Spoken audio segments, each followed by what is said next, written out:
যদি বিএনপির কোনো শীর্ষ নেতার একজন সন্তান জীবন দিত, আমরা ধরে নিতাম যে এই আন্দোলনে তাদের কোনো অংশ আছে। তারা শুধুই রাজনীতি করছেন এবং 5ই আগস্টের পর থেকে তারা শুধুই নির্বাচন চাচ্ছেন। যে কোনোভাবে একটা নির্বাচন হলেই যেন তারা বেঁচে যান এবং তারা ক্ষমতাটা পেয়ে যান। এই সংবিধানের এখন আর কিচ্ছু নেই, কোনো অস্তিত্ব নেই। এই সংবিধান থাকলে ইউনূস সরকার থাকতে পারে না। এই সংবিধান থাকলে শেখ হাসিনার পলায়ন হতে পারে না। এই সংবিধান থাকলে সেনাবাহিনী ক্ষমতা নিতে পারে না। এই সংবিধান থাকলে 2029-এর আগে নির্বাচন কোনোভাবেই হতে পারে না। এই সংবিধান থাকলে তত্ত্বাবধায়ক সরকারের কোনো অপশনই নেই। তাহলে সেই সংবিধানের অধীনে আপনি বারবার নির্বাচন চাচ্ছেন, আবার বলছেন সংবিধান সংশোধন করার এখতিয়ার কারো নেই, এই সরকারের লেজিটিমেসি নেই, তাহলে আপনারা কিসের জন্য এই বচসা করছেন? ঐকমত্য কমিশনের আজকে একটা মিটিং ছিল, কিন্তু সেই মিটিংয়েও আসার মতো কোনো খবর আমরা পাইনি। আমরা আবারও সেই সালাউদ্দিন, যেটাকে সালাউদ্দিন কমিশনই বলা হচ্ছিল এতদিন, আবারও সেই সালাউদ্দিন সাহেবের ক্লাস ওয়ার্ক দেখলাম। শিক্ষার্থীদের সামনে যেভাবে প্রফেসররা বক্তব্য দেন ঠিক সেভাবেই বক্তব্য দিলেন।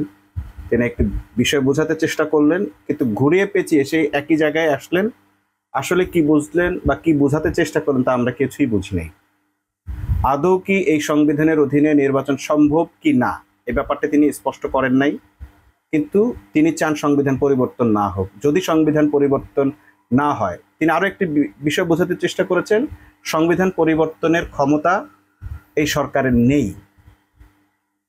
যদি না থাকে তাহলে তারাও আবার 106 ধারার কিভাবে পরিবর্তন করতে চান, তত্ত্বাবধায়ক কিভাবে ফিরিয়ে আনতে চান, আবার এই সংবিধানের অধীনে নির্বাচন কিভাবে করতে চান, এর কোনোটাই তিনি স্পষ্ট করেননি। অর্থাৎ তিনি বারবারই একই জিনিসকে আগপিচ করে সময় ক্ষেপণ করছেন এবং তার অন্য কোনো উদ্দেশ্য আছে বলে আমাদের এখন সন্দেহ হচ্ছে। যদি সালাউদ্দিন আহমেদ স্পষ্ট করতেন যে এই সংবিধানের আলোকেই নির্বাচন হবে, তাহলে সেই নির্বাচন হতে হবে 2029 সালে। যদি এই সংবিধানের আলোকেই নির্বাচন হতে হয়, তাহলে শেখ হাসিনার অধীনে নির্বাচন হতে হবে।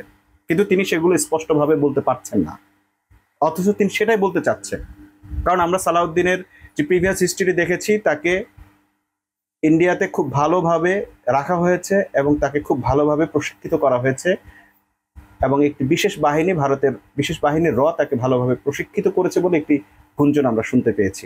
এবং তারপর থেকে তিনি যাই কিছু বলছেন ঠিক তাদের কথাগুলোই যেন আমরা শুনতে পাচ্ছি। অর্থাৎ ভারতের আধিপত্যবাদী ভারতেরই কথাগুলো আমরা তার মুখে শুনতে পাচ্ছি, এবং আওয়ামী লীগের কথারই অনুরণন বা প্রতিধ্বনি আমরা সালাউদ্দিন কমিশনের কাছে শুনতে পাচ্ছি।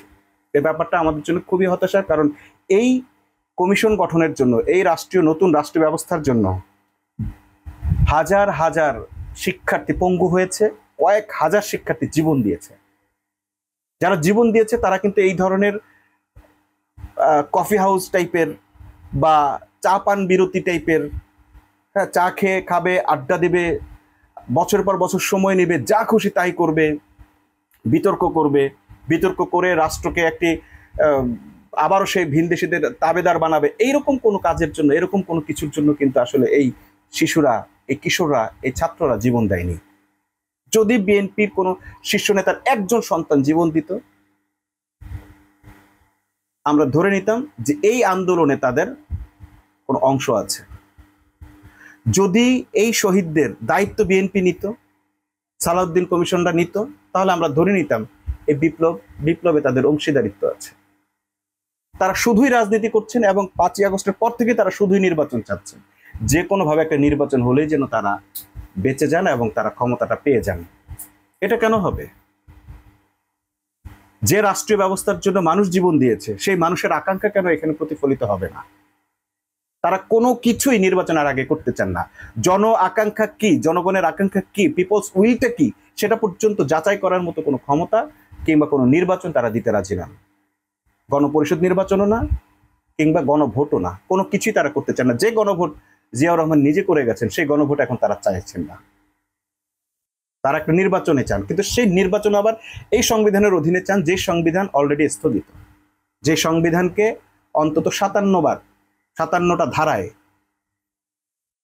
মানে করা হয়েছে, ব্যত্যয় ঘটানো হয়েছে, যে সংবিধানকে ভায়োলেট করা হয়েছে অন্তত 57 বার, অসংখ্য ধারা ভায়োলেট করা হয়েছে। এই সংবিধানের এখন আর কিচ্ছু নেই, কোনো অস্তিত্ব নেই।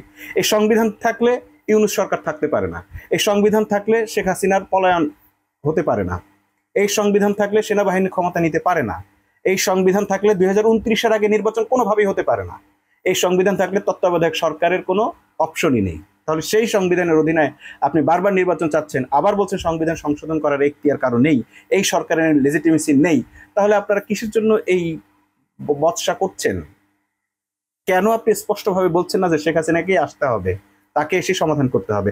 আর যদি সেটাই বলেন, তাহলে এতদিন কেন সংবিধান পরিবর্তনের জন্য সংসদের বাইরে থেকে আপনারা আলোচনার টেবিলে সংবিধান পরিবর্তনের জন্য, নির্বাচনে একটি সুন্দর কাঠামো তৈরি করার জন্য তত্ত্বাবধায়ক সরকারের জন্য দাবি করেছিলেন?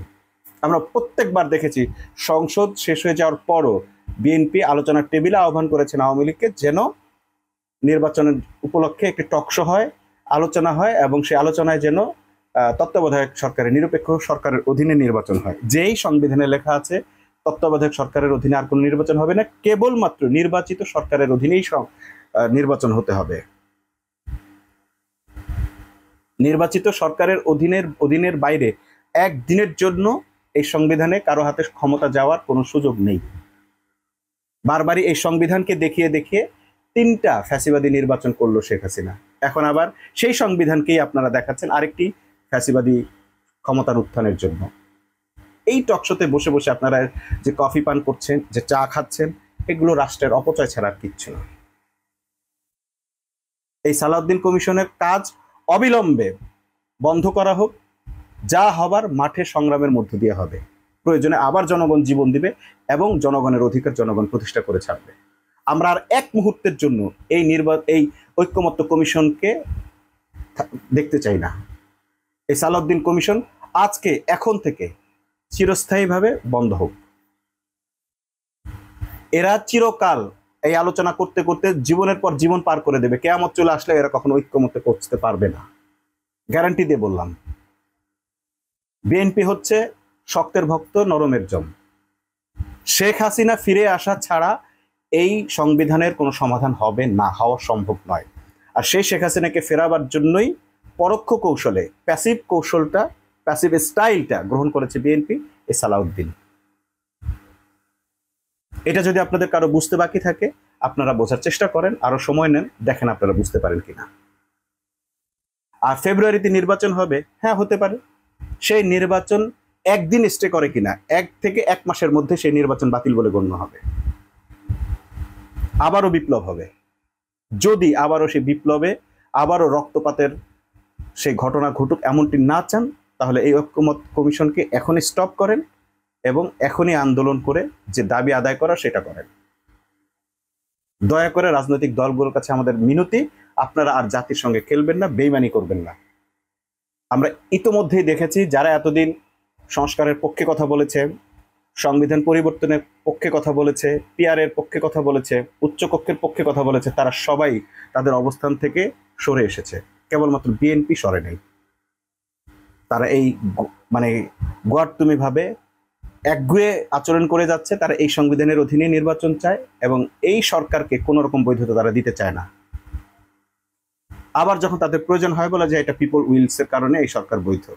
যদি সরকার বৈধ হয় তাহলে এই সরকারকে কাজ করতে যা যা কাজ করবে সেটাকে আপনাদের বৈধতা দিতে হবে।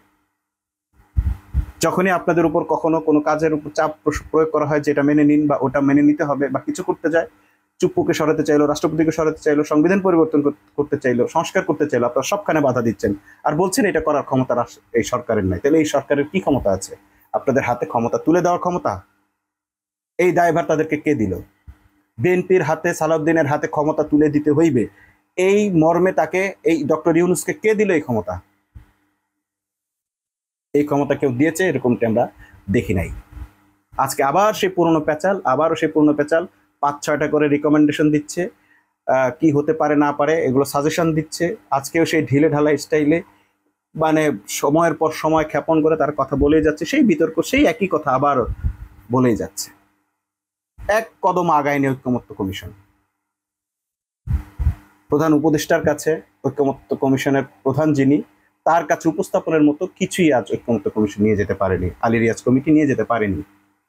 এতদিন আলী রিয়াজ সাহেবকে আমাদের অনেক বেশি রেসপন্সিবল, আস্থাভাজন মনে হয়েছিল, কিন্তু তার এই কয়েকদিনের ব্যর্থতার পর তাকে একটা ঠুটো জড়গন্নাথ ছাড়া আর কিছুই মনে হচ্ছে না। মেরুদণ্ড সোজা করে তিনি কোনো সিদ্ধান্ত নিতে পারছেন না, তার কমিশন কোনো সিদ্ধান্ত নিতে পারছেন না। বারবার হোঁচট কাটছেন সালাউদ্দিনের কাছে, সালাউদ্দিনের কাছে, সালাউদ্দিনের কাছে। এক সালাউদ্দিন কমিশনে পরিণত হয়েছে এই কমিশন। মানুষ এখন তাই বলছে, আমরা এই অবস্থার পরিবর্তন চাই।